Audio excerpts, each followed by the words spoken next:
1. That's just like the kiss of death this year, and I think poor Bill Freeman has won 1 game, or I don't think he's defeated maybe 1 or 2 teams in the area since he's been the Sunflower this year, and Bill Freeman usually coaches a winner, Jim.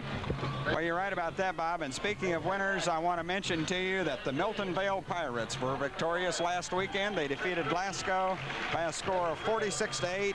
I forgot to give the score last week on our broadcast, and I understand that our switchboard was flooded with calls from Kansas Cityans who wanted to know how Milton Vale came out. They defeated Downs the week before, but this last Friday night, they defeated Glasgow 46-8, a tremendous game. Well, I just want to say to Steve, as he walks up here, we got a picture here on a monitor. So, Jim, last week we were in the mud out there, and Milton Vale playing on the blacktop there on the basketball court did play on dry turf, Jim. So I think that's wonderful for the Milton Vale Ball Club to get in there. And I just want to tell you, my good friend, the woman mayor of Enterprise, was there to sing the national anthem at that sterling victory because she loves to sing the introductions of everything. So somebody asked me, what do I know about Enterprise? Well, I just don't know anything about Enterprise. It's a darn good talking point, and they got a mayor that can sing. You can't beat it.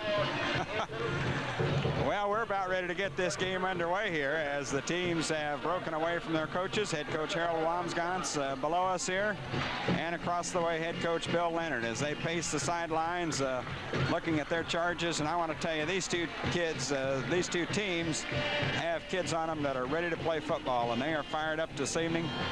We're looking forward to a good game. The Northwest Cougars won the toss. They elected to receive. They'll be defending the goal at our left. That's at the north end of the field. And Shawnee Mission West will be kicking off from our right.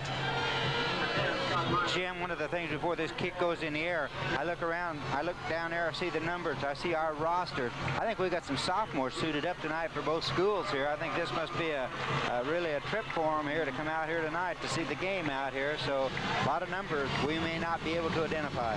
John Stuckey ready to boot it off for the Vikings. And a good crowd on hand, and on this side of the field they're all waving their gold pennants. The kick is in the air. It's going to be taken at the 7-yard line. Looking for a reverse. He does reverse it, and a flag is thrown at the 14-yard line. And that's going to be an illegal block, or it's going to be a clip, but either way you look at it, and the Cougars, Bob, are going to take over deep in a hole. Well, I think they're going to go back to the 7.5-yard line approximately. We'll see where they put that down, Jim, but I think that's pretty close. But as you said, that time the ball went to Scott Schreiner, and boy, they were doubling up on him. So he came down, he gave a handoff on a reverse, but the blocker came in, and he also hit the runner coming around the end, but he also hit a northwest lineman that was down there to make the tackle. So it will be back on the 7-yard line, I do believe, Jim, when we start play.